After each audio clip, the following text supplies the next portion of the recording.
ഐശ്വര്യമായിട്ട് അടുപ്പ് കത്തിക്കാൻ പോവാം.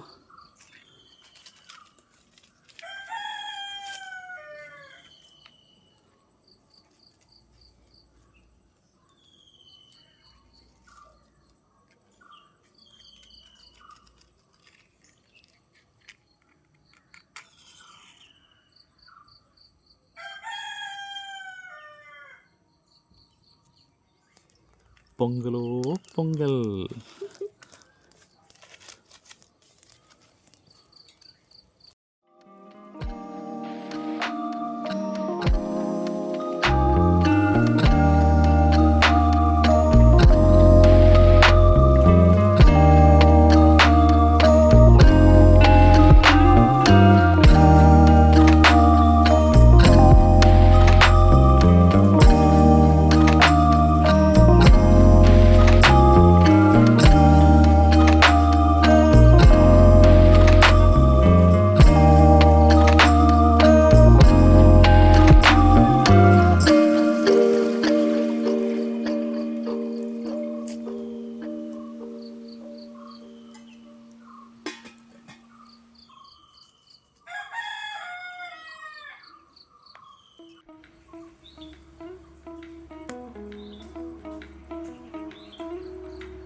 ഇനിയിപ്പോൾ എന്തോ അടുത്ത സ്റ്റേജ്? അത് ഇത് വെന്ത് കഴിയുമ്പോൾ പഞ്ചസാര ചേർക്കുന്നവർക്ക് പഞ്ചസാര ചേർക്കാം, ഉണ്ടശർക്കര ചേർക്കുന്നവർക്ക് ഉണ്ടശർക്കര ചേർക്കാം. അത് ഇട്ട് വെന്ത് കഴിഞ്ഞിട്ടേ ഇടാവേ. അത് ഇട്ടിട്ട് നന്നായിട്ട് ഇളക്കിയിട്ട് തേങ്ങാപ്പീര ഇടണം. പിന്നെ ഏലക്ക ചുക്ക് പൊടിച്ചത് ചേർക്കണം. പിന്നെ മുന്തിരി ദ്രാക്ഷ ഇട്ട് നന്നായിട്ട് ഇളക്കി കഴിക്കണം. പക്ഷെ ഒരു സംഭവമുണ്ട്, ഇവിടെ എല്ലാവരും മൺകലത്തിലാണ് ഉപയോഗിക്കുന്നത്. പക്ഷെ തമിഴ്നാട്ടിൽ കൂടുതൽ ആൾക്കാർ ഈ സ്റ്റീൽ കലത്തിലാണ് ഉപയോഗിക്കുന്നത്. അതുകൊണ്ട് തന്നെ ഗ്രാമത്തിലേക്ക് മൺകലത്തിൽ തന്നെയാണ് ആണോ ചെയ്യും. മൺകലത്തിൽ ട്രഡീഷണൽ ആയിട്ട് ചെയ്യുന്നവരുണ്ട്. എനിക്കിപ്പോൾ ചെയ്യാനൊരു പേടി, ഇടിച്ച് അങ്ങോട്ടും ഇങ്ങോട്ടും പൊട്ടി. അങ്ങനെ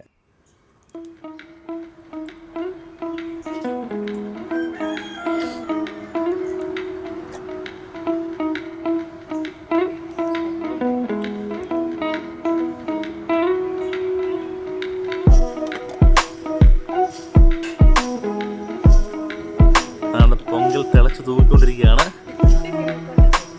എല്ലാവരും സന്തോഷം. എന്തോ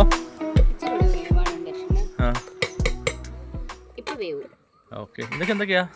ഇത് തേങ്ങാപ്പീര, ഇത് മുന്തിരിയും ദ്രാക്ഷയും. മുന്തിരിയും ദ്രാക്ഷോ? അതില് കശുവണ്ടിക്കാണ് മുന്തിരി എന്ന് പറയുന്നത്. ഇവിടെ പക്ഷെ അത് മുന്തിരിങ്ങയ്ക്ക് മുന്തിരിങ്ങ പറയുന്നത് കേട്ടോ. ഇത് ഏലക്ക ചുക്കുപൊടി, ഇത് ഉണ്ടശക്കര മണ്ടവെള്ളം. അതെന്തിനാ അങ്ങനെ വെള്ളമാക്കി വെച്ചേക്കുന്നേ? അതെ, മറ്റേ കട്ടിക്ക് ഇരിക്കുന്ന ചിലപ്പോ അതിനകത്ത് മണല് തരിത്തിരിയുള്ള പൊടികളൊക്കെ കാണും.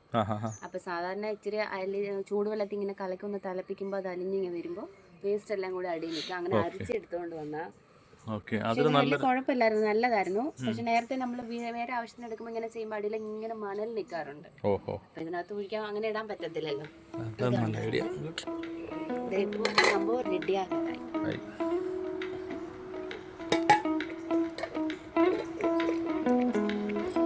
ശർക്കര വെള്ളം,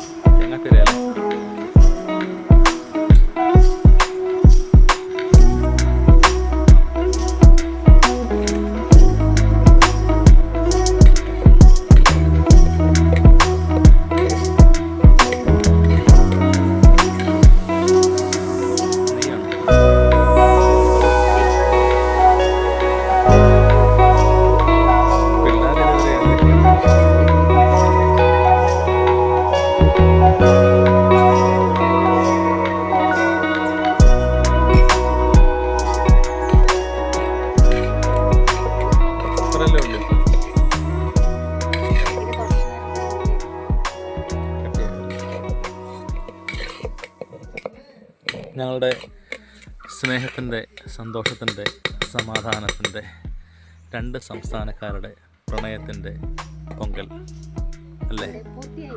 അതെ. പ്രണയത്തിൻ്റെ പൊങ്കലാണോ അതോ തൈപ്പൊങ്കലാണോ? രണ്ടും. അയ്യോ